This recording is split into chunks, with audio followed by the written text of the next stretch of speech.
Hello everyone, સાર્થક STI test સિરીઝનું પહેલી ટેસ્ટનું discussion આપણે કરી રહ્યા છે.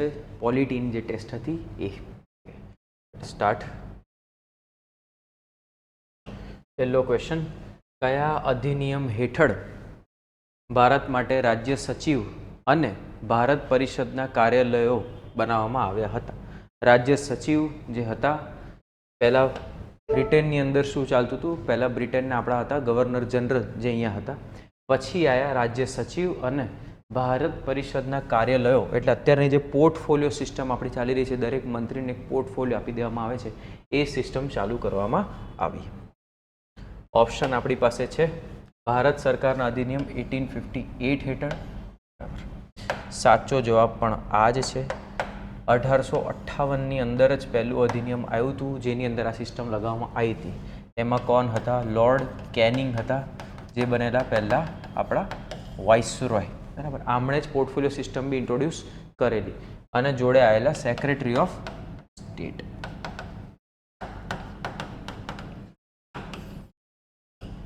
આ જ છે ભારત માટે રાજ્ય સચિવ, સેક્રેટરી ઓફ સ્ટેટ. બીજા છે ભારત પરિષદ અધિનિયમ 1961. આ 1961માં લોર્ડ કેનિંગ જે હતા એમણે સિસ્ટમ પ્રોપરલી એક્ઝિક્યુટ કરેલી, પણ આ જે સેક્રેટરી ઓફ સ્ટેટ રાજ્ય સચિવ જે બનાવવામાં આવ્યા એ 1858માં બની ગયા હતા. ભારત પરિષદ અધિનિયમ 1992, આ ખાસો લેટ આવ્યો. 1892 આ ઘણો લેટ આવ્યો હતો. અહીંયા બીજી ઘણી બધી વસ્તુ થઈ ગઈ. અત્યાર સુધી કોંગ્રેસ પણ બની ગયેલી હતી. બરાબર, એટલે આ જવાબ આવશે નહીં. મોન્ટેમિનરો સુધારા.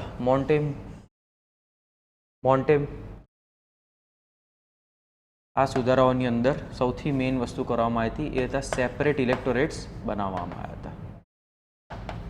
સેપરેટ ઇલેક્ટોરેટ્સ બનાવવામાં આવ્યા હતા. મતલબ દરેક ધર્મ અને બીજા નિયમો, જેમ કે એંગ્લો ઇન્ડિયન્સ જે હતા એ બધા માટે અલગ ટાઈપના ઇલેક્ટોરેટ્સ લગાવ્યા હતા. ત્યાંથી એમની જ પબ્લિક ખાલી એમને જ ઇલેક્ટ કરી શકે.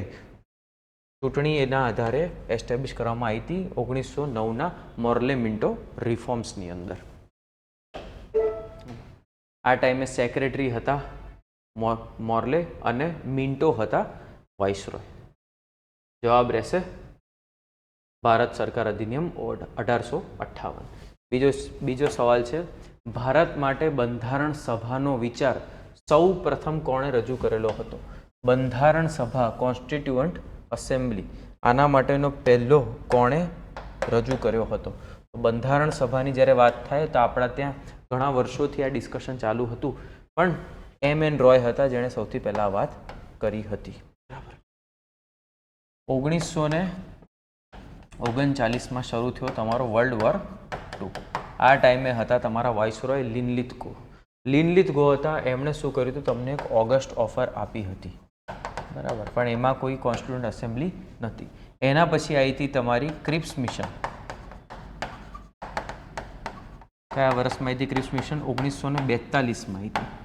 આ લોકોએ બી કોન્સ્ટિટ્યુઅન્ટ એસેમ્બલીની વાત નથી કરી, પણ ડોમિનિયનની વાત કરેલી હતી કે જ્યારે યુદ્ધ ખતમ થઈ જશે એના પછી ભારતને ડોમિનિયન આપીશું. પરંતુ શું થઈ ગયું હતું? એની અંદર તમને પૂરતા નિયમો નહોતા આપવામાં, એટલે એનું એક્સેપ્ટન્સ નહોતું આવ્યું. પછી આવ્યું ક્રિપ્સ મિશન, પછી કેબિનેટ મિશન, એના પછી આવ્યું વેવલ પ્લાન, જેની અંદર થઈ એના પછી થઈ શિમલા કોન્ફરન્સ. છેલ્લે આવેલું આપણું government of India act or Indian independence act 1946માં એક આવેલો ઇન્ડિયન ઇન્ડિપેન્ડન્સ એક્ટ, જેની અંદર રજૂ કરવામાં આવ્યું હતું કે 1948 સુધી અમે ભારતમાંથી જતા રહીશું. પણ પછી ઇન્ડિયન ઇન્ડિપેન્ડન્સ એક્ટ નવો રજૂ કરવામાં આવ્યો, જેની અંદર આવ્યું હતું જાન્યુઆરી 1947ની અંદર એમણે કીધું કે અમે લોકો જાન્યુઆરી 1947માં વાત કરી હતી. તે પછી જૂન 3માં આવ્યો હતો માઉન્ટ બેટન પ્લાન. આ માઉન્ટ બેટન પ્લાનની અંદર એમણે કીધું હતું કે અમે આવનારા 3 મહિનામાં આ જ વર્ષની અંદર 15 ઓગસ્ટે ભારતમાંથી જતા રહીશું. બરાબર. તો જ્યારે પહેલી સૌ પ્રથમ બંધારણ સભાની વાત હોય તો એ એમ એન રોય કરેલી 1940માં. તમારી જોડે અગર સોલ્યુશનની ફાઇલ હોય તો અત્યારે એને જોડે જોડે જોતા રહેજો. સોલ્યુશનની ફાઇલમાં ખાસી બધી આપણે ડિટેલ્સ આપી છે, એટલી બધી ચર્ચા નહીં કરીએ, નહીં તો આપણે 2-2.5 કલાક સુધી 25 ક્વેશ્ચનની ચર્ચા કરતા રહી જઈશું. પરંતુ મોટા મોટી આપણને આઈડિયા હોવો જોઈએ કે સવાલના બીજા જે જવાબ છે એ શું છે. સવાલના જવાબ ડિસ્કસ કરવાનું કારણ શું છે? જે જવાબ આની અંદર ઓપ્શન્સ છે તમારી પાસે, એમાંથી બીજા સવાલ બનશે આગળ જતાં. એક્ઝામમાં બી એ જ થાય છે. બધા જવાબ જે હોય એને તમે અગર ડીકોડ કરી લીધા હોય, તમને આઈડિયા હોય કે ક્યાંથી આ ઓપ્શન મૂકવામાં આવ્યા છે, આમાંથી ક્યાં કન્ફ્યુઝન થઈ રહ્યું છે, એ સોલ્વ કર્યા પછી આગળ આપણી જોડે સોલ્યુશન્સ અવેલેબલ થઈ જાય. લિખિત બંધારણ એટલે લખાયેલું હોય તમારું કોન્સ્ટિટ્યુશન, બંધારણ. નીચેનામાંથી કઈ લાક્ષણિકતાઓ દ્વારા વ્યાખ્યાયિત થાય છે? લાક્ષણિકતા શું છે? તે રિવાજો અને પરંપરાઓ દ્વારા વિકસિત થાય છે. રિવાજો અને પરંપરાઓ દ્વારા વિકસિત થાય તો એને બંધારણ ના કહેવાય. અગર એવી રીતનું બંધારણ છે તો એને કન્વેન્શન્સ કહેવાય. આનું તમે ઉલ્લંઘન કરી નાખો તો કોઈ તમને રોકી શકે નહીં. ખાલી તમે ક્યાં જઈ શકો? ન્યાયતંત્ર તમને રોકી શકે. તે ઔપચારિક રીતે અમલમાં મૂકવામાં આવે છે અને એક જ દસ્તાવેજમાં સમાવિષ્ટ હોય છે. લિખિત બંધારણ તે ઔપચારિક રીતે અમલમાં મૂકવામાં આવે છે અને ઓફિશિયલ અને એક જ દસ્તાવેજમાં સમાવિષ્ટ થાય છે. આ થોડું નજીક છે. તેની જોગવાઈઓ સામાન્ય કાયદા દ્વારા સરળથી બદલી શકાય છે. ના, સામાન્ય કાયદા કરતાં સરળથી બદલાય તો એને બંધારણ કહેવાય નહીં. સામાન્ય કાયદા જેટલી રીતે સરળથી બદલાય તો એને કેવું કોન્સ્ટિટ્યુશન કહેવાય? એ લિખિત ના હોય, બરાબર. પરંતુ આવું કોન્સ્ટિટ્યુશન મળે છે યુકેમાં, જ્યાં સામાન્ય કાયદો છે એ જ રીતે તમારું બંધારણ બદલાય છે. અગર આનું ઊંધું હોય, સામાન્ય કાયદા કરતાં વધારે સરળતાથી નથી અગર બદલી શકાતું, તો એને એકવાર લિખિત કોન્સ્ટિટ્યુશન કહેવાય. તે ન્યાયતંત્રની ગેરહાજરી સૂચવે છે. ન્યાયતંત્રની ગેરહાજરી નથી આની અંદર. ન્યાયતંત્ર આની મદદથી જ આના ઉપર જ પોતાના નિર્ણયો લે છે. જવાબ આપશે તે ઔપચારિક રીતે અમલમાં મૂકવામાં આવે છે, ઓફિશિયલ છે અને એક જ દસ્તાવેજમાં સમાવિષ્ટ હોય છે. આને તમે વારંવાર શું કરી શકો? બદલી શકો. એમેન્ડમેન્ટ આપણે કરી શકીએ. બંધારણવાદનો ખ્યાલ સૂચવે છે. બંધારણવાદ એટલે કોન્સ્ટિટ્યુશનલિઝમ. શું છે બંધારણવાદ? સરકારની નિરંકુશ સત્તા. નિરંકુશ એટલે કોઈ જ જાતની તમે એ લોકો પાસે લિમિટ નથી બાંધી, લિમિટલેસ સરકાર થઈ જાય છે. મર્યાદિત સરકાર અને કાયદાનું શાસન, આ જ સાચો જવાબ છે. મર્યાદિત સરકાર એટલે સરકારની તમે લિમિટ લગાવી દીધી છે. લિમિટેડ ગવર્મેન્ટ બી આમાં શબ્દ ઉપયોગ થયેલો છે. ઔપચારિક બંધારણની ગેરહાજરી, જી નહીં. ઔપચારિક બંધારણની ગેરહાજરીનો મતલબ થઈ ગયો કે તમારી પાસે કોઈ બંધારણ છે જ નહીં, કશું ઓફિશિયલ નથી. અન્ય તમામ અંગો પર ન્યાયિક સર્વોપરિતા. અગર ન્યાયિક સર્વોપરિતા છે તો એનો મતલબ શું થયો? કે તમારી પાસે ત્રણેય જે અંગ છે સરકારના કે સત્તાના એ અલગ નથી તમે કર્યા. મર્યાદિત સરકાર અને કાયદાનું શાસન, લિમિટેડ ગવર્મેન્ટ. બંધારણવાદનો મતલબ એટલો જ થાય છે. ભારતીય બંધારણમાં યુનિવર્સલ એડલ્ટ ફ્રેન્ચાઇઝનો અર્થ શું છે? યુનિવર્સલનો મતલબ થઈ જાય બધા આવી ગયા. એડલ્ટ એટલે દરેક વ્યક્તિ જે 18 વર્ષથી ઉપર છે અને ફ્રેન્ચાઇઝનો મતલબ થઈ જાય કે તમે પાર્ટિસિપેટ કરી શકો છો, હક ધરાવો છો, કાં તો એક જ રીતે ગણી શકાય છે. ફ્રેન્ચાઇઝનો મતલબ એક રીતે જોવા જઈએ તો થઈ જાય કે બિન વિભાજન જેવું થઈ જાય. બિન વિભાજનનો મતલબ થઈ જાય કે ફ્રેન્ચાઇઝમાં તમે બધા એક સમાન છો, તમારા વચ્ચે કોઈ પણ પ્રકારનું અંતર નથી કરવામાં આવતું, અંતર નથી કરવામાં આવી રહ્યું તમારા બધા વચ્ચે, એને એક ફ્રેન્ચાઇઝ કહેવાય. તો આપણા બંધારણમાં શું છે? યુનિવર્સલ એડલ્ટ ફ્રેન્ચાઇઝ છે. જેટલા બી લોકો છે, જે એડલ્ટ છે, બધાને સિમિલર પ્રકારનો અધિકાર આપવામાં આવ્યો છે. કઈ વસ્તુમાં? ફક્ત શિક્ષિત પુખ્ત વયના લોકો જ મતદાન કરી શકે? જી નહીં. એડલ્ટ આવી ગયું એટલે શિક્ષિત હોય ના હોય મતલબ નથી. ચોક્કસ ઉંમરની ઉપરના તમામ નાગરિકોને ભેદભાવ વિના મત આપવાનો અધિકાર છે. આ જ તમારો જવાબ બનશે. મતાધિકાર ફક્ત સંપત્તિ માલિકની પૂરતી મર્યાદા છે? જી નહીં. આ જ વસ્તુ આપણે જેમણા મોર્લે મિન્ટો રિફોર્મ જોઈએ એમાં વસ્તુ લાવવામાં આવી હતી. અમુક પ્રકારના લોકોને શું કરવામાં આવ્યું હતું?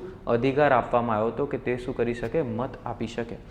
એમાં મલ્ટિપલ ટાઈપ ઓફ વસ્તુઓ હતી, જેમાં એક હતું તમારી જોડે કેટલી સત્તા છે, વેલ્થ કેટલી છે. બીજું હતું કે તમે કઈ રીતે કઈ જાતિથી બિલોંગ કરો છો એ બી એક વસ્તુ હતી એની અંદર, અને કેટલું ભણતર છે તમારું, જે આની પહેલાંનો ઓપ્શન હતો આપણો એ ઓપ્શન. ફક્ત પુરુષોને જ મત આપવાનો અધિકાર છે? જી નહીં. મહિલા પુરુષ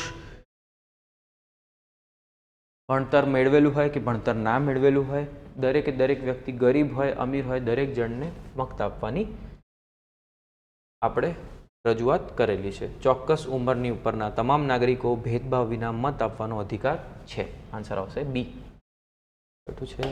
રાજ્યનું નામ બદલવા, રાજ્યનું નામ બદલવું છે તમારે અથવા તેની સીમાઓ બદલવાની સત્તા કોની પાસે છે? આ સત્તા ખાલી ને ખાલી પાર્લિયામેન્ટ પાસે છે. રાષ્ટ્રપતિ દ્વારા કારોબારી આદેશથી જ નહીં, કારોબારી આદેશથી આ કામ ના થઈ શકે. રાષ્ટ્રપતિને જે બી છે, રાષ્ટ્રપતિએ કોની જોડે કામ કરવાનું છે? કાઉન્સિલ ઓફ મિનિસ્ટર જે છે એમના જોડે જ કામ કરવાનું છે. સંસદ દ્વારા સાદી બહુમતથી, જી હા, સંસદ સાદી બહુમતથી એક બિલ પાસ કરશે જેનાથી રાજ્યનું નામ અને રાજ્યની સીમા બદલાઈ જશે. સંસદ દ્વારા વિશેષ બહુમતથી, જી નહીં, વિશેષ બહુમતમાં બધા જ રાજ્યો આવવાના શરૂ થઈ જશે. સંબંધિત રાજ્ય વિધાનસભા, જી નહીં, સંબંધિત રાજ્ય વિધાનસભા રજૂઆત કરી શકે છે, બરાબર, પણ એ રજૂઆતને અમલમાં કોણ લાવશે? તો એ સંસદ દ્વારા સાદી બહુમતીથી. રજૂઆત ના કર્યા વગર બી સંસદ સાદી બહુમતથી આ વસ્તુ પાસ કરી શકે છે. પણ સંસદમાં આપણી પાસે જે રાજ્યસભા છે એમાં, કારણ કે તમારી પાસે રાજ્યોનું રિપ્રેઝન્ટેશન છે, એ લોકો આ ના પાડી શકે. આટલી જ ખાલી અહીંયા સિક્યોરિટી છે, બાકી નામ અને સીમાઓ બદલાઈ શકે છે. નીચેમાંથી કયું વિધાન ભારતીય સંસદીય પ્રણાલીને બ્રિટિશ પ્રણાલીથી અલગ પાડતી મુખ્ય વિશેષતાને યોગ્ય રીતે દર્શાવે છે? આપણા અને બ્રિટિશ પાર્લામેન્ટમાં અંતર શું છે? આમાંથી ભારતમાં નામાંકિત વડા મતલબ રાષ્ટ્રપતિ નામાંકિત છે, નોમિનલ, જ્યારે બ્રિટનમાં વાસ્તવિક વડા રાજાશાહી છે. વાસ્તવિક છે બ્રિટનમાં? જોઈએ ચલો. ભારતમાં સામૂહિક જવાબદારીનો સિદ્ધાંત નથી. સામૂહિક જવાબદારી ક્યાં છે? તો આપણા પાર્લામેન્ટમાં છે.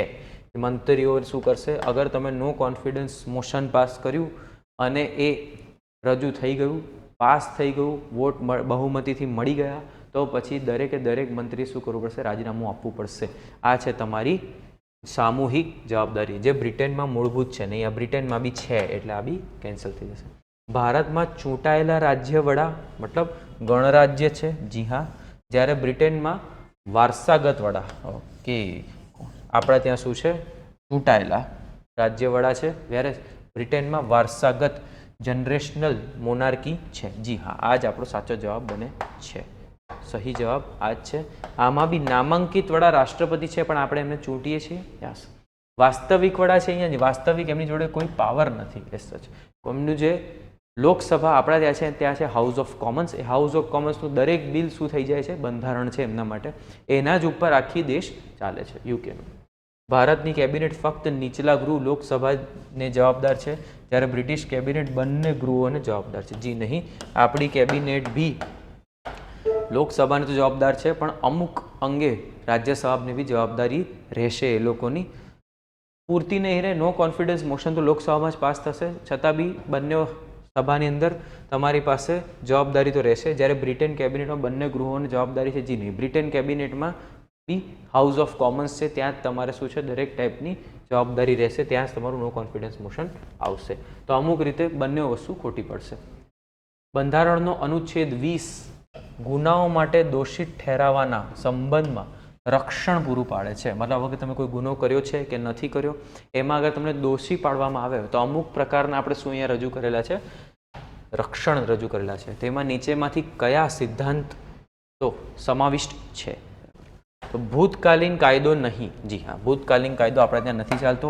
એક્સ પોસ્ટ ફેક્ટો લો ના આવે. મતલબ આજે અગર હું કહું કે અગર તમે કોઈ વ્યક્તિને જઈને ખરાબ શબ્દોનો ઉપયોગ કર્યો, બરાબર, તો તમારી પાસે શું થઈ જશે?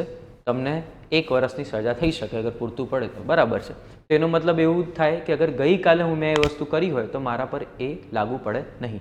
પણ અગર તો સરકાર કહી દે કે આજે હું આ નિયમ લાયા, પણ આ વસ્તુ છેલ્લા 1 વર્ષમાં બી થઈ હશે તો લાગુ પડશે. તે શું થઈ જાય? X post facto. મતલબ આમાં ગુનો મેં કર્યો પણ મને જ નથી ખબર કે મેં ગુનો કર્યો, કારણ કે સરકારે વર્ષ પછી કાયદો લઈને આવી ગયા. તો એક્સ પોસ્ટ ફેક્ટો ભૂતકાલીન કાયદો આપણે ત્યાં નથી લખતો. સાચી વાત છે. બેવડા જોખમ નહીં, નો ડબલ જીઓપાર્ડી. આ વસ્તુ બી સાચી છે. ડબલ જીઓપાર્ડી ના થઈ શકે, બેવડા જોખમ તમે ના કરી શકો. બરાબર, તમારે સિંગલ જ એ વસ્તુને કરવી પડે. એક ગુનો મેં કર્યો તો મને એની એક જ સજા મળી શકે, એની ડબલ સજા ના મળી શકે. મેં આજે કોઈનું, અગર મારા હાથે કોઈનું મૃત્યુ થઈ ગયું તો તમે મને એકવાર સજા આપી શકો, એ જ ગુનાની મને બીજી સજા ના મળી શકે. આત્મ અપરાધ નહીં, નો સેલ્ફ ઇન્ક્રિમિનેશન. આ વસ્તુ બી સાચી છે. મારે જાતે જ જઈને પોતાનું અગર વિટનેસ તરીકે મને પોતે જ મારા કાયદામાં બોલાવવામાં આવે છે તે હું ના પાડી શકું. મારા ગુના માટે મને પોતાને જ વિટનેસ તરીકે તમે ના ઉપયોગ કરી શકો. અગર લેસ અનટિલ હું સરેન્ડર કરી દઉં છું, હું સરેન્ડર કરી દઉં તો વસ્તુ અલગ થઈ જાય. બાકી મારા ગુના માટે તમે મને જ વિટનેસ તરીકે ના લીધી શકો. નો સેલ્ફ ઇન્ક્રિમિનેશન. અને બીજું છે રાઇટ ટુ સાયલેન્ટ, મૌન રહેવાની અનુમતિ. મારી પાસે મૌન રહેવાની અનુમતિ છે, હું રાઇટ ટુ સાયલેન્ટ પર રહી શકું. મને કોઈ સવાલ પૂછવામાં છે, હું એનો જવાબ નથી આપતો તો કોઈ મને મજબૂરન એ વસ્તુનો જવાબ આપવા માટે ના રાખી શકે. એના માટે પછી નવા નવા નિયમો આવી જાય છે. તમારી પાસે UAPA છે, પછી નેશનલ સિક્યોરિટી એક્ટ છે. આ બધાની અંતર્ગત વસ્તુઓ અમુક રીતે બદલાઈ જાય છે. મારે અમુક વસ્તુના જવાબ આપવા જ પડે, એ વસ્તુ બી સાચી છે. પરંતુ આની અંદર આર્ટિકલ 21માં આ મને ત્રણ સુવિધાઓ અવેલેબલ છે. હું શાંત પણ રહી શકું છું, મૌન રહી શકું છું, પોતાના માટે પોતે વિટનેસ નથી બની શકતો, એક જ ગુનાની 2 સજા ના મળી શકે, અને કોઈ બી કાયદો આજે લાગુ પડે અને એને પોસ્ટ ફેક્ટો ના, તમે ભૂતકાલીન એનો ઉપયોગ ના કરી શકો. જાહેર અધિકારી અથવા નીચલી અદાલતને જાહેર ફરજ બજાવવા માટે, ફરજ પાડવા માટે નીચેનામાંથી કઈ રીત જાહેર કરવામાં આવે છે? રીટની વાત થઈ છે. ક્યાં છે રીટ? તો આર્ટિકલ 32માં રીટ છે. આર્ટિકલ 32 સુપ્રીમ કોર્ટમાં લાગુ પડે છે અને આર્ટિકલ 224 એ લાગુ પડે છે તમારા હાઈકોર્ટને. આ બંને કોન્સ્ટિટ્યુશનમાં ઉમેરવામાં આવ્યા હતા તાકી તમે ફંડામેન્ટલ રાઇટ્સ તમારા છે એને પ્રોટેક્ટ કરી શકો. આમાં ભીમરાવ આંબેડકરે કીધું હતું કે આ સૌથી નોબલ પાર્ટ છે તમારા કોન્સ્ટિટ્યુશનનો, અને આજ શું કરશે? કોન્સ્ટિટ્યુશનનું સંરક્ષણ કરશે.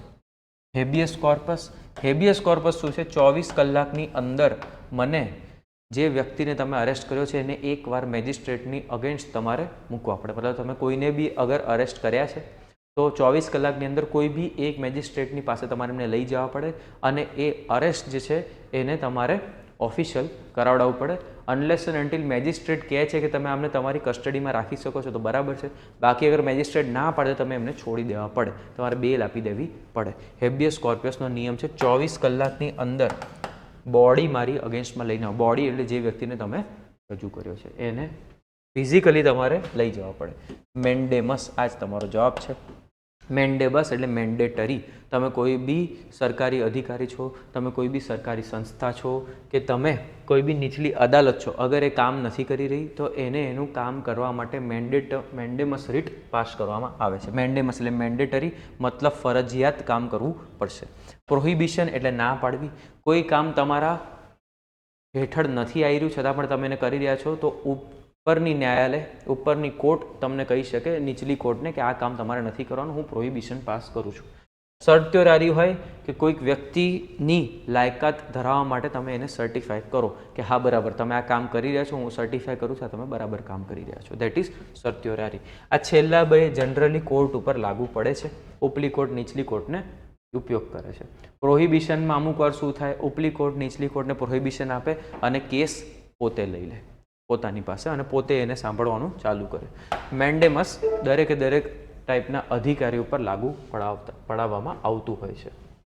જ્યારે રાજ્યમાં રાષ્ટ્રપતિ શાસન લાગુ પડે છે, આર્ટિકલ 356 રાષ્ટ્રપતિ શાસન. રાષ્ટ્રપતિ જાહેર કરી શકે છે કે રાજ્ય વિધાનસભાની સત્તાઓ, રાજ્ય વિધાનસભા જે નિયમો બનાવે છે, લેજિસ્લેટિવ એસેમ્બલી, સત્તાઓ સંસદ દ્વારા અથવા તેની સત્તા હેઠળ વાપરવામાં યોગ્ય રહેશે. જી હા, રાજ્યસભાની જે વિધાનસભા છે તેની જે સત્તાઓ છે એ તમારી સાંસદ કરી શકે છે, પાર્લિયામેન્ટ. અધિકાર બધા પાર્લિયામેન્ટને આપવામાં આવે. કોના? કોન્સ્ટિટ્યુઅન્ટ લેજિસ્લેટિવ, રાજ્યની લેજિસ્લેટિવ એસેમ્બલીના. ઘણી રાજ્યસભા લાગી ગઈ છે. મંત્રી પરિષદને અત્યારે કામ કરવાની ના પાડવામાં આવી છે, કાં તો મંત્રી પરિષદનું રાજીનામું લેવામાં આવ્યું છે. રાજ્યપાલ કેન્દ્રના એજન્ટ તરીકે કાર્ય કરે છે. જી હા, આ બી બરાબર છે. રાજ્યની ઉચ્ચ અદાલત વિસર્જિત થાય છે. રાજ્યની ઉચ્ચ અદાલતને આની જોડે લેનદેન નથી, એ વિસર્જન થતું નથી. અમુક વખત રાજ્યની વિધાનસભાનું વિસર્જન કરવામાં આવતું હોય છે, પણ દર વખતે નહીં. તો આ થઈ જશે તમારી ખોટી. જવાબ શું રહેશે? ફક્ત 1 અને 2. રાજ્યપાલ કેન્દ્રના એજન્ટ તરીકે કામ કરે છે આ દરમિયાન, અને વિધાનસભાની સત્તાઓ સંસદ દ્વારા અથવા તેના હેઠળ તેની સત્તા હેઠળ વાપરવામાં યોગ્ય રહેશે. જી હા, સત્તા ચલાવશે, સંસદ ચલાવશે તમારી રાજ્ય સરકારને. આંતરરાજ્ય વેપાર, આંતરરાજ્ય બે રાજ્યોની વચ્ચે, અને વાણિજ્ય વિશે નીચેનામાંથી કયું વિધાન સાચું પડે છે? સંસદ પાસે રાજ્યો વચ્ચેના વેપાર, વાણિજ્ય અને આંતરક્રિયાની નિયંત્રણ કરવાની વિશિષ્ટ સત્તા છે. વિશિષ્ટ એટલે બીજું કોઈ ના કરી શકે, એ લોકો જ કરી શકે. સાચી વાત છે આ. બીજો ઓપ્શન આપણે જોવા પડશે. રાજ્ય વિધાનસભાઓ તેમના પ્રદેશમાં આંતરરાજ્ય વેપાર પર કોઈ પણ નિયંત્રણો લાદી શકે છે. આ ખોટી વસ્તુ છે. કોઈ પણ રાજ્ય અન્ય રાજ્યમાંથી આયાત કરેલા માલ પર કોઈ કર લાદી શકતું નથી. જી આ નથી. પહેલા આવતું હતું તમારી પાસે કયું? ઓક્ટ્રોય. પહેલા ઓક્ટ્રોય લાગતું હતું, અત્યારે ઓક્ટ્રોય નથી લગાડી રહ્યા આપણે. રાષ્ટ્રપતિ કટોકટી દરમિયાન રાજ્યો વચ્ચેના વેપારને પ્રતિબંધ કરવા માટે આદેશ જાહેર કરી શકે છે. તો આંતરરાજ્ય વેપાર અને વાણિજ્ય વિશેની કયું વિધાન સાચું છે? આમાં સૌથી સાચું એક જ વિધાન છે કે સંસદ પાસે રાજ્યો વચ્ચેના વેપાર, વાણિજ્ય અને આંતરક્રિયાને નિયંત્રણ કરવાની વિશિષ્ટ સત્તા છે. આને નિયંત્રણ રાજ્ય કરી શકે છે. આ ઘણું મોટું વાક્ય બની જાય છે, એટલે સમાવેશ થાય છે. બાકી કોઈ પણ રાજ્ય અન્ય રાજ્યમાંથી આયાત કરેલા માલ પર કોઈ કર લાદી શકતું નથી, તે ખોટું છે. પહેલાં તો અવેલેબલ હતું, હવે બંધ થઈ ગયું છે તમારું ઓક્ટ્રોય. રાજ્ય વિધાનસભાઓ તેમના પ્રદેશમાં આંતરરાજ્ય વેપાર પર કોઈ પણ નિયંત્રણ લાગી શકતું નથી. થોડું ઘણું નિયંત્રણ લાદી શકાય છે, પણ પૂરેપૂરું નહીં. જેમ કે ગુજરાત છે, તો ગુજરાતમાં દારૂબંધી છે, તો અમુક પ્રકારના નિયંત્રણ લાગી શકે છે, પરંતુ પહેલું વાક્ય સૌથી વધારે સાચું પડે છે. એટલે કોઈ પણ નિયમ છે એટલે એ લાગુ નહીં પડે, અને કોઈ કર લાદી શકતું નથી એટલે એ પણ ખોટું પડી જશે. અને રાષ્ટ્રપતિ પ્રતિબંધ કરવા માટે આદેશ જાહેર કરી શકે છે, એ વસ્તુ સાચું છે, પરંતુ સૌથી વધારે સાચું તમારું સંસદ પાસે રાજ્યો વચ્ચેના વેપાર, વાણિજ્ય, આંતરક્રિયાને નિયંત્રણ કરવાનો વિશિષ્ટ સત્તા છે. ભારતીય સંસદીય પ્રણાલીમાં અવિશ્વાસ પ્રસ્તાવનું મહત્વ શું છે? અવિશ્વાસ પ્રસ્તાવ આપણે હમણાં જ વાત કરી. તે લોકસભાના અધ્યક્ષને દૂર કરવા માંગે છે. લોકસભાના અધ્યક્ષને દૂર કરવા નથી માંગતું. અવિશ્વાસ પ્રસ્તાવમાં તે સરકાર સમક્ષ અવિશ્વાસ પ્રસ્તાવ રાખે છે, ત્યારે સરકારે શું પ્રૂવ કરવાનું છે કે અમારી પાસે બહુમત છે અને અમે સરકાર અત્યારે વિશ્વાસ સાથે ચલાવી રહ્યા છે. તે કોઈ વ્યક્તિગત મંત્રીના વિશ્વાસના અભાવને વ્યક્ત કરવા માટે રજૂ કરવામાં આવે છે. જી નહીં, ક્યારેક કરવામાં આવતું હોય છે, પરંતુ અવિશ્વાસ પ્રસ્તાવ લગાવવામાં આવ્યું મતલબ સરકારની સમક્ષ તમે લગાવવામાં આવ્યું, કારણ કે તમારી પાસે શું છે? કલેક્ટિવ રિસ્પોન્સિબિલિટી છે. Council of minister collective responsibility આગળ જ જોયું, તે શું છે? પોતાની સત્તા ધરાવે છે જ લોકસભામાંથી. જો લોકસભામાં પસાર થાય તો મંત્રી પરિષદને રાજીનામું આપવું પડે. બરાબર છે. લોકસભામાં પ્રસ્તાવ થાય તો મંત્રી પરિષદને રાજીનામું આપવું પડે છે. આ વાક્ય સાચું પડે છે. આખું મંત્રી પરિષદ, પ્રધાનમંત્રી તેમના દરેક મિનિસ્ટરે શું કરવું પડશે? રાજીનામું આપવું પડશે. તે રાષ્ટ્રપતિને સંસદ ભંગ કરવા માટે દબાણ કરે છે. જી નહીં, રાષ્ટ્રપતિને સંસદ ભંગ કરવા માટે દબાણ નથી કરતું. સંસદ ભંગ ત્યારે જ કરી શકાય જ્યારે તમારી પાસે કોઈ બી પાર્ટી કે કોઈ બી તમારી પાસે કોએલિશન જે છે એ શું છે? ગઠબંધન સરકાર નથી બનાવી શકતું, ત્યારે જ.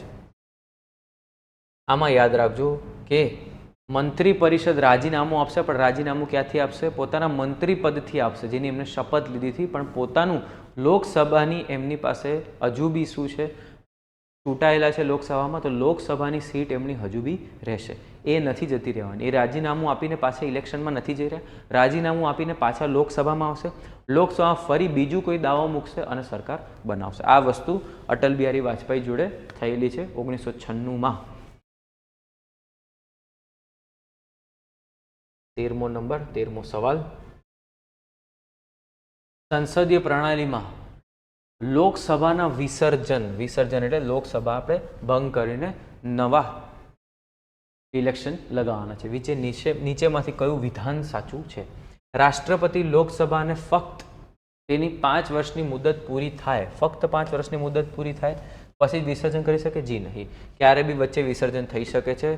એના માટે લોકસભાની અંદર અગર નો કોન્ફિડન્સ મોશન પાસ થઈ ગયું, મંત્રી પરિષદ રાજીનામું આપ્યું, પછી કોઈ બી નથી ચૂંટાયેલું તો બી થઈ શકે, કાં તો તમારા પ્રધાનમંત્રી વડાપ્રધાન એમને કહી શકે છે. વડાપ્રધાન રાષ્ટ્રપતિને તેની મુદત પહેલાં લોકસભા ભંગ કરવાની ભલામણ કરી શકે છે. જી હા, ભલામણ કરી શકે છે પ્રધાનમંત્રી, લોકસભા ભંગ થઈ શકે છે. આ વસ્તુ કોણે કરેલી? આ વસ્તુ કરેલી તમારા કોંગ્રેસ ગવર્મેન્ટ ઇન્દિરા ગાંધી વખતે થઈ ચૂકી છે આ વસ્તુ, અને રાજીવ ગાંધી વખતે બી થઈ ચૂકી છે. જો અવિશ્વાસ પ્રસ્તાવ પસાર થાય તો લોકસભા આપમેળે ભંગ છે જ નહીં. અવિશ્વાસ પ્રસ્તાવ થાય, હમણાં જ વાત થઈ, મંત્રી પરિષદ રાજીનામું આપશે, લોકસભા એમની એમ રહેશે. લોકસભાના અધ્યક્ષ પાસે તેને ભંગ કરવાની એકમાત્ર સત્તા છે. લોકસભાના અધ્યક્ષ પાસે એવી કોઈ સત્તા નથી, ફક્ત અને ફક્ત રાષ્ટ્રપતિ પાસે છે. એ પણ જ્યારે કોઈ જ સરકાર ના બનાવી શકતો હોય, કોઈ પણ ગઠબંધન, કોઈ પણ પાર્ટી, ક્યાં તો વડાપ્રધાન ભલામણ કરે તો. જવાબ આવશે બી. 14 નંબર, મિનર્વા મિલ્સ કેસ 1980માં જે થયો હતો, સર્વોચ્ચ અદાલતે ઠેરાવ્યું હતું કે બંધારણમાં સુધારો એવી રીતે કરી શકાતો નથી કે જે બંધારણના મૂળભૂત માળખાને નુકસાન પહોંચાડે અથવા નષ્ટ કરે. આ ચુકાદાએ કયા સુધારાના ભાગોને અમાન્ય ઠેરાવ્યા? એક આવ્યો 24મો સુધારો અધિનિયમ, 42મો સુધારો અધિનિયમ, 44મો સુધારો અધિનિયમ અને 52મો સુધારો અધિનિયમ. આમાં 44મા સુધારવા અધિનિયમની અંદર કોર્ટ જે છે એમના ઘણા બધા જે પાવર હતા એમને ઓછા કરવામાં આવ્યા હતા. 44મા સુધારવામાં એ બધી વસ્તુ પાછી આપવામાં આવી હતી, જે સરકાર બન્યા પછી થઈ હતી. જવાબ આવશે 42મો સુધારો અધિનિયમ. 52મો સુધારો ઘણો પછી આવ્યો હતો, 1985માં આવ્યો હતો 52મો સુધારો, જેની અંદર તમે લઈને આવ્યા એન્ટી ડિફેક્શન લો, જેમાં અગર કોઈ મેમ્બર પોતાની પાર્ટીમાંથી ઇલેક્શન લડે છે પણ પોતાની પાર્ટી કરતાં બીજી પાર્ટીની જોડે ભેગું થઈને સરકાર બનાવે છે તો એમની શું થઈ ગઈ? એમની સીટ જે છે આપમેળે નષ્ટ થઈ ગઈ, એમનું ઇલેક્શન રદ કરવામાં આવે છે. જવાબ આવશે 42મો સુધારો અધિનિયમ. એણે શું કર્યા? પાછા ઠીક કર્યા. બંધારણના સુધારા સંબંધિત નીચેમાંથી કયું વિધાન ખોટું છે? સુધારા સંબંધિત કયું વિધાન ખોટું છે? ખોટું સાચું હંમેશા ધ્યાન રાખવું. બંધારણીય સુધારા બિલ સંસદમાં કોઈ પણ ગૃહમાં રજૂ કરી શકાય છે. સાચી વાત છે, કોઈ પણ ગૃહ બંધારણ સુધારણ બિલ પાસ કરી શકે છે. આર્ટિકલ 368માં બધી વસ્તુ લખેલી છે. સુધારા બિલ માટે રાષ્ટ્રપતિની પૂર્વ ભલામણ ફરજિયાત છે? જી નહીં, રાષ્ટ્રપતિની પૂર્વ ભલામણ સુધારા બિલમાં નહીં, પરંતુ મની બિલમાં જરૂર પડે છે. મની બિલમાં એમના કીધા પછી જ બિલ પાસ થાય છે, અને બજેટમાં બી આ વસ્તુ થાય છે. બજેટમાં પહેલેથી જ ભલામણ થઈ ગયું હોય છે, એટલે બજેટ સીધું પાસ થાય છે, પછી એને રાષ્ટ્રપતિ આગળ જઈને રોકી શકતા નથી. બંને ગૃહોએ બિલ અલગથી પસાર કરવું આવશ્યક છે? જી હા, બંને ગૃહોએ બિલ અલગથી પસાર કરવું પડશે.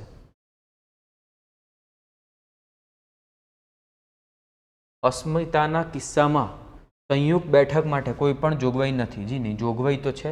અસ્મિતાના કિસ્સામાં સંયુક્ત બેઠક માટે કોઈ પણ જોગવાઈ નથી. આ પણ વસ્તુ સાચી છે. અગર તમારું બિલ પાસ નથી થતું તો આની અંદર જોઈન્ટ સિટિંગ થઈ શકતી નથી. કોન્સ્ટિટ્યુશન અમેન્ડમેન્ટની વાત થઈ, બંને ભેગા થઈને જ પાસ કરવું પડશે.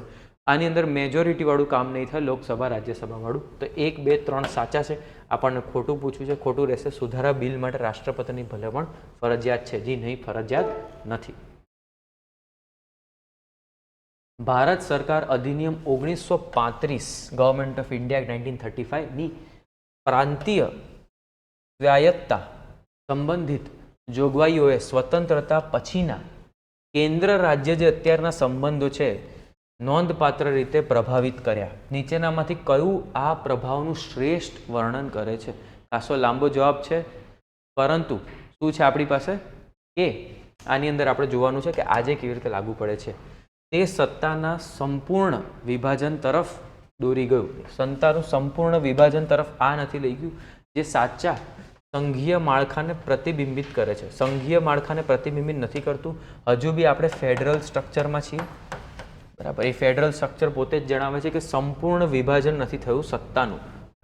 તેણે પ્રાંતોને સ્વાયત્તતા આપવા છતાં મજબૂત કેન્દ્ર સરકાર માટે પાયો નાખ્યો. આ વસ્તુ સાચી છે. પ્રાંતોને સ્વાયત્તતા મળી છતાં મજબૂત કેન્દ્ર સરકાર, સ્ટ્રોંગ યુનિયન બનાવવાનું આપણે કામ કર્યું. મતલબ ફેડરલ બી છે પણ સ્ટ્રોંગ યુનિયન બી છે, બરાબર. એટલે આપણે શું છીએ? યુનિટરી છીએ એટ સેન્ટર, પણ ફેડરેશન બી બનાવીએ છીએ. આ 1935ના નિયમની અંદર ઓલ ઇન્ડિયા ફેડરેશન બનાવવાની રજૂઆત કરેલી, ઓલ ઇન્ડિયા ફેડરેશન. પરંતુ આ જે પ્રાંતો હતા એમાં બી પ્રિન્સલી સ્ટેટ્સ આ બધા કદી જોડાયા નહીં, એના કારણે આ લાગુ ના પડ્યું. પ્રિન્સલી સ્ટેટ્સ ક્યારે જોડાયા નહીં એટલે કદી બી તમારી પાસે ઓલ ઇન્ડિયા ફેડરેશન નહોતું બન્યું. આન્સર રહેશે બી. એ ખોટું છે. તેણે રાજ્યોને કેન્દ્રથી આર્થિક રીતે સ્વતંત્ર હોવાના વિચારને પ્રોત્સાહન આપ્યું. આવું કંઈ હતું નહીં. પહેલે બી વાઇસરોય જ હતા, એટલે કદી બી આવી કોઈ વસ્તુ થશે નહીં. તેણે કેન્દ્રને કટોકટી દરમિયાન પણ પ્રાંતીય બાબતોમાં હસ્તક્ષેપ કરતા અટકાવ્યો. જી નહીં, જ્યારે બી તમારી પાસે કટોકટી છે ત્યારે બધી જ રીતે તમારું કેન્દ્ર છે દરેક પ્રકારની શું કરશે? બાબતોમાં હસ્તક્ષેપ કરશે. જવાબ આવશે બી. 17મો નંબર. બંધારણ એક જીવંત દસ્તાવેજ તરીકે કાર્ય કરે છે જે વિકસિત થવા સક્ષમ છે. તે નીચેનામાંથી કઈ સમકાલીન ઘટના આ પાસાનું શ્રેષ્ઠ ઉદાહરણ બને છે? ઘટનાઓમાંથી કઈ વસ્તુ એવી છે કે જે જીવન દસ્તાવેજ જે વિકસિત થઈ શકે છે એવી રીતે બંધારણને દર્શાવે છે? આપણું બંધારણ શું છે? આર્ટિકલ 368 હમણાં જ જોયું, જેની અંદર તમે એને બદલી શકો છો. મતલબ એ શું થઈ ગયું? વિકસિત દસ્તાવેજ બની ગયું. બદલાતું રહેશે સમય સાથે. સર્વોચ્ચ અદાલત દ્વારા નવા પાસાઓ, દાખલા તરીકે ગોપનીયતાનો અધિકારનો સમાવેશ કરવા માટે હાલના અધિકારોનું અર્થઘટન. બંધારણીય અર્થઘટનમાં મૂળભૂત હેતુનું સ્થિર પાલન. સ્થિર પાલન નથી થતું આપણા ત્યાં, એટલે જ એને જીવન દસ્તાવેજ કહેવાય છે. સંસદીય કાર્યવાહી દ્વારા નવા કેન્દ્ર શાસિત પ્રદેશોની રચના. ના, આ વસ્તુ ખોટી છે. કેન્દ્ર શાસિત પ્રદેશોની રચના તમે કરીશું તો શું થવા લાગશે? તમારી પાસે જે રાજ્યો છે એમનું ઓછું થતું જશે. નિયમિત સંસદીય સત્રોનું આયોજન. આ એટલી મોટી વાત નથી, ત્રણેય નથી થતી. સૌથી વધુ બને છે સર્વોચ્ચ અદાલત દ્વારા નવા પાસાઓનો સમાવેશ કરવા માટે હાલના અધિકારોનું અર્થઘટન કરવામાં આવશે. એ જ તમારું બનશે વિકસિત થવા માટે સક્ષમ રહેશે એવું બંધારણ.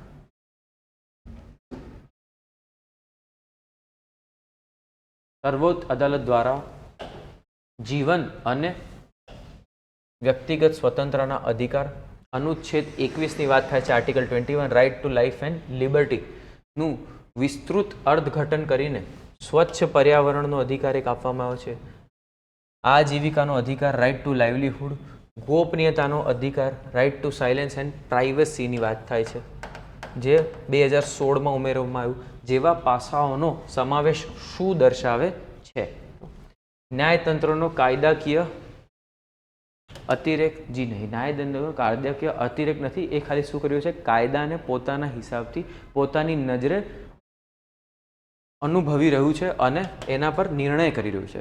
ભારતમાં મૂળભૂત અધિકારોનું ગતિશીલ અને વિસ્તૃત સ્વરૂપ. આ વાત સાચી છે.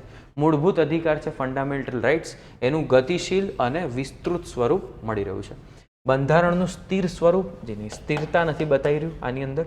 મૂળભૂત અધિકારો ફક્ત લખાણમાં સ્પષ્ટપણે ઉલ્લેખિત હોય તેટલા પૂરતા મર્યાદિત હોવા. જી એવું નથી. અગર લખાયેલા નથી છતાં બી એને તમે શું કરશો? વિસ્તૃત રીતે જાણશો અને ગતિશીલ રહેશે, આગળ વધતું રહેશે. સંસદ આંતરરાજ્ય જળ વિવાદ, ઇન્ટરસ્ટેટ વોટર ડિસ્પ્યુટ્સ પર એક કાયદો પસાર કરે છે કે જેમાં જણાવવામાં આવે છે કે સર્વોચ્ચ અદાલતનો મૂળ અધિકાર ક્ષેત્રનો નિર્ણય અંતિમ અને અપીલ પાત્ર રહેશે નહીં. આ કાયદો કયા બંધારણીય સિદ્ધાંતનું સૌથી વધુ સંભવત ઉલ્લેખન કરે છે? મતલબ આ જે સરકારે બનાવી ઇન્ટરસ્ટેટ વોટર ડિસ્પ્યુટ ટ્રિબ્યુનલ, આ જે તમારી પાસે નિર્ણય આપશે તે કોઈ બી જગ્યાએ તમે એની અપીલ કરી શકશો નહીં. આ કઈ વસ્તુનું ઉલ્લંઘન કરે છે? ન્યાયિક સમીક્ષાનો સિદ્ધાંત, કાયદાઓની સમીક્ષા કરવાની સર્વોચ્ચ અદાલતની સત્તા, આનું આપણે ઉલ્લંઘન કરીએ છીએ? જી હા, કરીએ છીએ. અનુચ્છેદ 246 હેઠળ સંઘીય સર્વોપરિતા, આની કોઈ વાત નથી. સંઘીય સર્વોપરિતા છે તમારી પાસે, પરંતુ એવી નથી કે જે બીજા લોકોના પેલાને ઉલ્લંઘન કરતી હોય. પિત્ત અને સબસ્ટેન્સ સિદ્ધાંત, પિત્ત અને સબસ્ટેન્સ સિદ્ધાંત અહીંયા ઊંધો પડતો નથી. પિત્ત અને સબસ્ટેન્સમાં એવું હોય કે તમે કાયદો તો બનાવો, પણ એની અંદરનું જે જળ મૂળ રીતે કઈ વસ્તુ લાગુ પડે છે એના આધારે તમે બીજી બધી વસ્તુઓ પર નિર્ણય લો. મૂળભૂત માળખું, ખાસ કરીને કાયદાનું શાસન, જી નહીં. મૂળભૂત માળખું કાયદાના શાસનની અહીંયા વાત કરતું નથી, ઉલ્લેખન કરે છે ન્યાયિક સમીક્ષાના સિદ્ધાંતને. તમારું ન્યાયિક સમીક્ષા છે એને તમે શું કરી નાખી? એના સિદ્ધાંતને ઓવરવ્યૂ કરી નાખી. મૂળભૂત માળખું, ખાસ કરીને કાયદાનું શાસન. કાયદાનું શાસન તો અહીંયા બી છે, છતાંય તમારી પાસે શું છે? તમે સમીક્ષાને જવાબ દઈ રહ્યા છો, ન્યાયિક સમીક્ષાના સિદ્ધાંતને. કઈ વિશિષ્ટ જોગવાઈને કારણે ભારતની બંધારણ સભા આઝાદી પછી એક સાથે કામ ચલાઉ શાસન તરીકે સેવા આપી શકી? જે તમારી શું હતી? કોન્સ્ટિટ્યુઅન્ટ એસેમ્બલી હતી. કોન્સ્ટિટ્યુઅન્ટ એસેમ્બલી બની ક્યારે? 1946માં. એ કેમ તમને કામ ચલાઉ સાંસદ તરીકે કામ કરી શકી? એનું હતું અનુચ્છેદ 394. જી નહીં. કેબિનેટ મિશન યોજના, ભારતીય સ્વતંત્ર અધિનિયમ 1947, અને બીજું આવે છે તમારું અનુચ્છેદ 368. આ તો આપણે શાના માટે હતું? આપણે બંધારણને બદલવા માટે હતું. અહીંયા આન્સર આવશે કેબિનેટ મિશન યોજના, જેની અંદર એ વસ્તુ કહેવામાં આવી હતી કે આપણે શું કરશું? એક કોન્સ્ટિટ્યુઅન્ટ એસેમ્બલી બનાવશું જે કામ ચલાઉ સાંસદ, કામ ચલાઉ તમારા સંસદ તરીકે કામ કરશે. અને એમાં 1946માં શું થયું હતું? ઇલેક્શન થયા હતા, જેની અંદર કોંગ્રેસે બહુમત લીધેલી, અને પછી જવાહરલાલ નહેરુ 1946 શું રહ્યા? પ્રધાનમંત્રી રહેલા. ભારતીય સ્વતંત્ર અધિનિયમ મોડા આવ્યું હતું. જૂન 3માં માઉન્ટ બેટન પ્લાન આવ્યો હતો, એની પહેલાં આવ્યું હતું. સો એ નહીં ચાલે એની અંદર.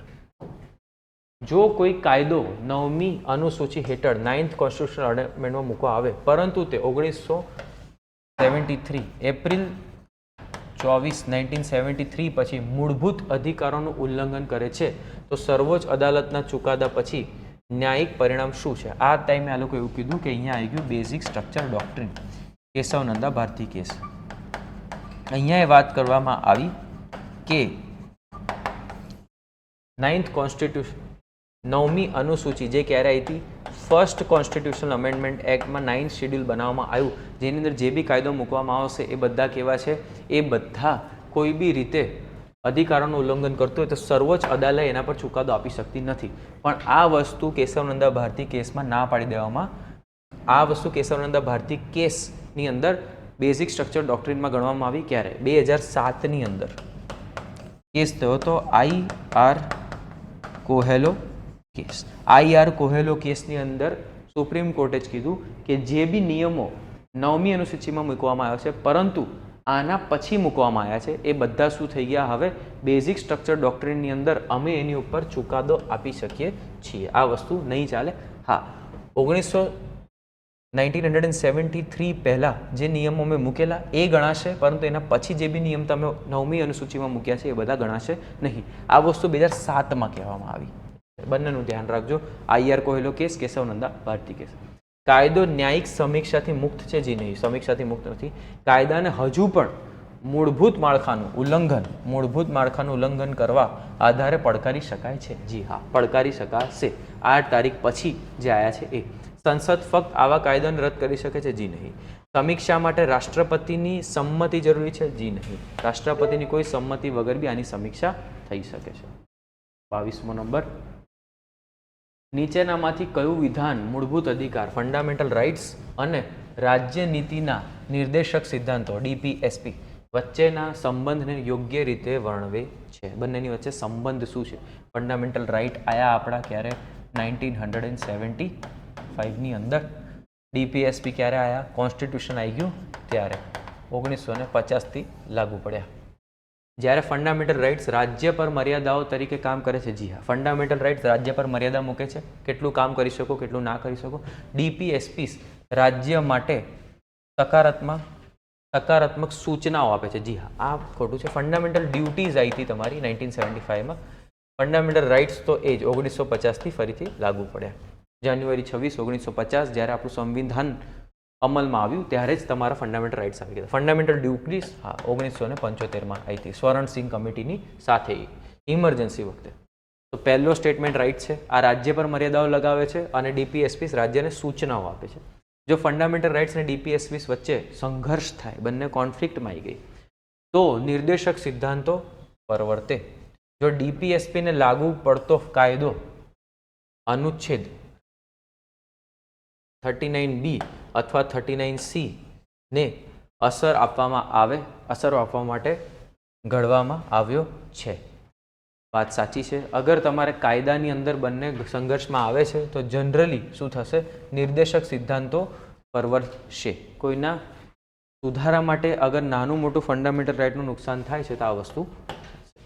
સર્વોચ્ચ અદાલતો ફંડામેન્ટલ રાઇટ્સ અને DPSP વચ્ચે સંતુલન સાધવા માટે સુમેળા સિદ્ધાંતોનો વિકાસ કર્યો છે. એમાં જ આવ્યું છે બેઝિક સ્ટ્રક્ચર ડોક્ટ્રિન બી આ સમય જ આપવામાં આવ્યું હતું. ત્રણે ત્રણ સ્ટેટમેન્ટ રાઈટ છે.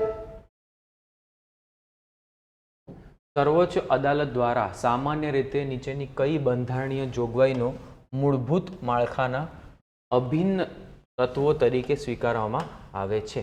સામાન્ય રીતે નીચેના કોઈ બંધારણીય જોગવાઈઓ મૂળભૂત માળખાના અભિન્ન તત્વો તરીકે સ્વીકારવામાં આવે છે. કાયદાનું શાસન, જી હા, રૂલ ઓફ લો, આર્ટિકલ 14. મુક્ત અને ન્યાયી ચૂંટણીનો સિદ્ધાંત, yes, free and fair elections. આ શું બંધારણીય જોગવાઈઓ છે? સ્વીકારવામાં આવે છે. જી હા.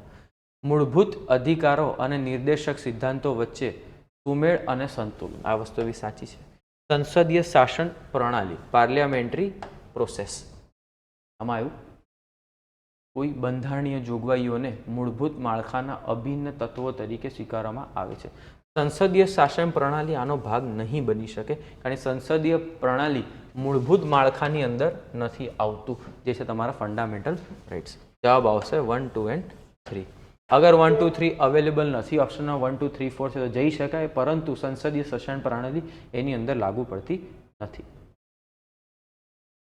હવે છે જોડણીઓ મેળવો. એક છે સુધારા ક્યારે કરવામાં આવે, કોન્સ્ટિટ્યુશન અમેન્ડમેન્ટ, અને બીજું છે એની અસર શું થઈ. તો પહેલું છે 42મો સુધારો 1976, મતદાતાની ઉંમર ઘટાડીને 18 કરીને. 18 કરી હતી, 21થી 18 આપણે કરેલી 1988માં, 89થી લાગુ પડેલી. 44મો સુધારો 1978, મૂળભૂત ફરજો ઉમેરવામાં આવી. આ 1978ની 76માં જ થઈ ગઈ હતી, એટલે પહેલાનું આવશે 2. 61મો સુધારો 1988, કટોકટી માટે સુરક્ષા મજબૂત કરી, ફંડામેન્ટલ રાઇટ્સ પુનર્સ્થાપિત કરી. આ વસ્તુ આપણે કરી હતી 44માં. જ્યારે સરકાર બદલાઈ ગઈ, કટોકટી ખતમ થઈ ગઈ, પછી આપણે શું કર્યું? ફંડામેન્ટલ રાઇટ્સ પુનર્સ્થાપિત કરી હતી, કારણ એ ખતમ થઈ ગઈ હતી. 61મો સુધારો શું કરશે? આ આપણે વાત કરીએ 21થી 18 સુધી લઈ ગયા તમે મતદાતાની ઉંમર. તો C1 થઈ ગયો, A2 થઈ ગયો અને B3 થઈ ગયો. ડીમાં છે 68મો સુધારો, શિક્ષણને મૂળભૂત અધિકાર બનાવ્યો, 16થી 14, અને માતા પિતાની ફરજ ઉમેરી. આ વસ્તુ બરાબર છે.